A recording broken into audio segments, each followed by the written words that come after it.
Nutella Pocky Cake.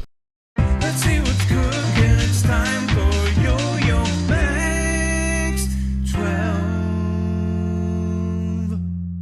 Hello everyone, starting off with 1/2 cup of cocoa in a small bowl. Add to that 1/2 cup of boiling water. Stir it together until the lumps are all gone and it's nice and smooth, and then allow that to cool a little bit for about 5 minutes.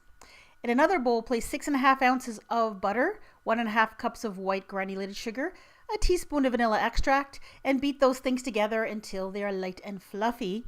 Then blend in 3 eggs, one at a time, and don't forget to scrape down the sides of the bowl. Then add in 1/2 cup of Nutella or Nutella, depending on where you live. Once that's nicely blended in, you're going to re-add that cocoa water mixture. So once that's nicely blended in, you'll add in your dry ingredients, which are a combination of self-raising flour and plain all-purpose flour. The ingredient amounts will be in the description box below. And you'll also add in some buttermilk. Now what you're going to do is add these in 2 additions. So half the flour mixture and then half the buttermilk, blending after each addition. And you'll end up with a beautiful, thick, creamy chocolate cake batter, which is going to look wonderful.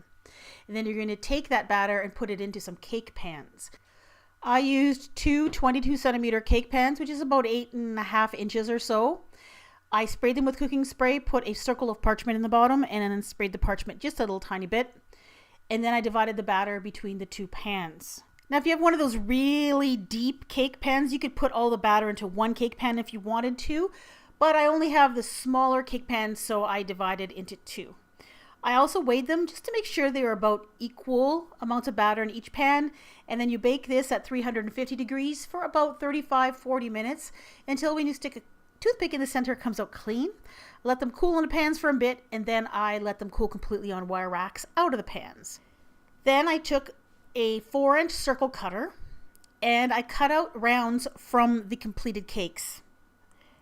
These cakes are big enough that I could get 2 of those 4-inch rounds per cake.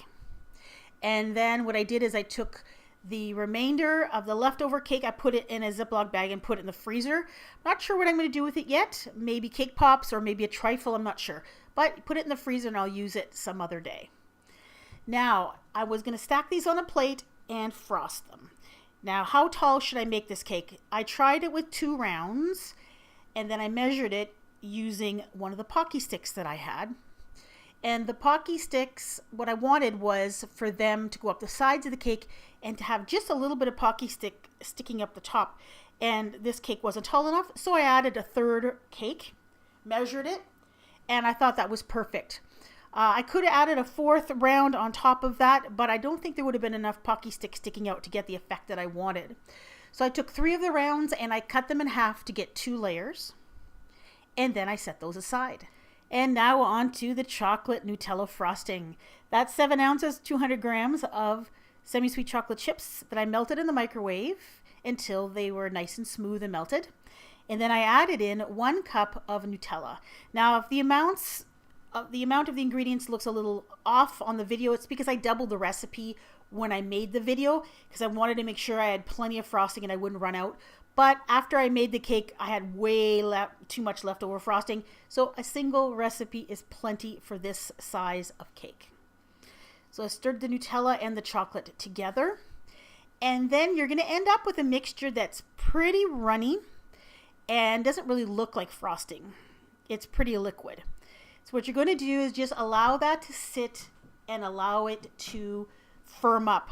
Keep a close eye on it because when it starts to firm up really quickly, and then you'll have something that's way too firm to spread, and you might have to heat it up in the microwave a tiny bit to get it to be smooth again. So what I did is I put a little bit of that frosting in between each of the cake layers, but because I didn't let the frosting harden quite enough, my layers started to slide off one another, so I stuck a Pocky stick down the middle to hold it together, and I put this in the refrigerator and I let it sit there for about a half an hour. And then I ended up with a very solid tower of cake that I was easily able to frost afterwards. Now, if your frosting job looks a little messy, that's okay. because we're going to be putting Pocky sticks all over this, and you're not going to be able to see it anyway. So put a nice thick coating of the frosting on the cake. Then take your Pocky sticks and just put them on the outside of the cake. Now these Pocky sticks have a little diamond pattern on one side of them. I guess this is where the pan that they were baked on left kind of mark on it.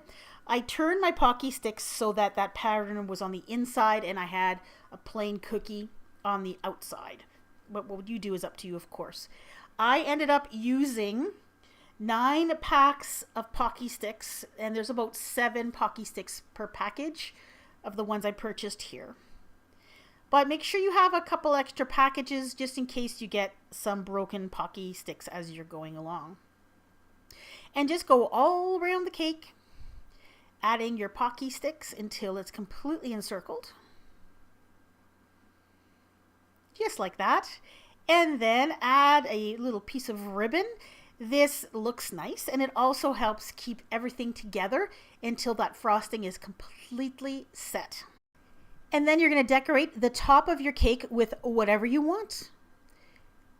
I used these packaged chocolates that I actually received as a gift for Christmas. Put them on top of there, but you could also put fresh fruit like strawberries. You could put in some M&Ms, whatever you want on the top of this, because you have a little basket shape that's made by the Pocky sticks.